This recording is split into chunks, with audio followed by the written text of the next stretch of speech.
আসসালামু আলাইকুম রহমতুল্লাহি ওয়া সম্মানিত দর্শক শ্রোতা, আপনারা নিশ্চয় শুনেছেন যে ভারতের প্রায় 257টি পণ্যে বিষ পাওয়া গিয়েছে। ইউরোপ আমেরিকাতে পরীক্ষা করে দেখেছে এবং বড় বড় পত্রিকাগুলিতে আসতেছে। আমাদের দেশেরও বিভিন্ন ইউটিউবাররা এটা প্রচার করেছে।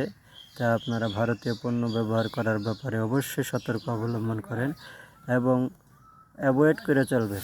ভারতীয় পণ্য যতটুকু পারেন বয়কট করবেন। রূপচাঁদা সয়াবিন তেল, প্যারাশুট তেল, ডাবর কোম্পানি, বিভিন্ন যে পণ্যই দেখেন মেড ইন ইন্ডিয়া, এটাই বয়কট করার চেষ্টা করবেন। যা কিনে ফেলেছেন তো কিনে ফেলেছেন, নেক্সটে আর কোনো দিন কিনবেন না, তাহলে আমার দেশ স্বয়ংসম্পূর্ণ হবে ইনশাল্লাহ।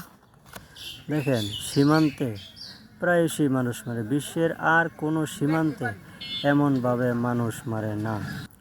বিভিন্ন দিক থেকে আমাদের পণ্য বয়কটের আন্দোলনে উস্কানি দেওয়া হচ্ছে।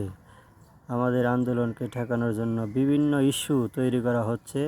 অন্য কোনো ইস্যুতে আমরা পা দেব না, শুধু একটাই ইস্যু, এটা হলো ভারতের সকল পণ্য আমরা বয়কট করার আপ্রাণ চেষ্টা চালিয়ে যাব ইনশাআল্লাহ।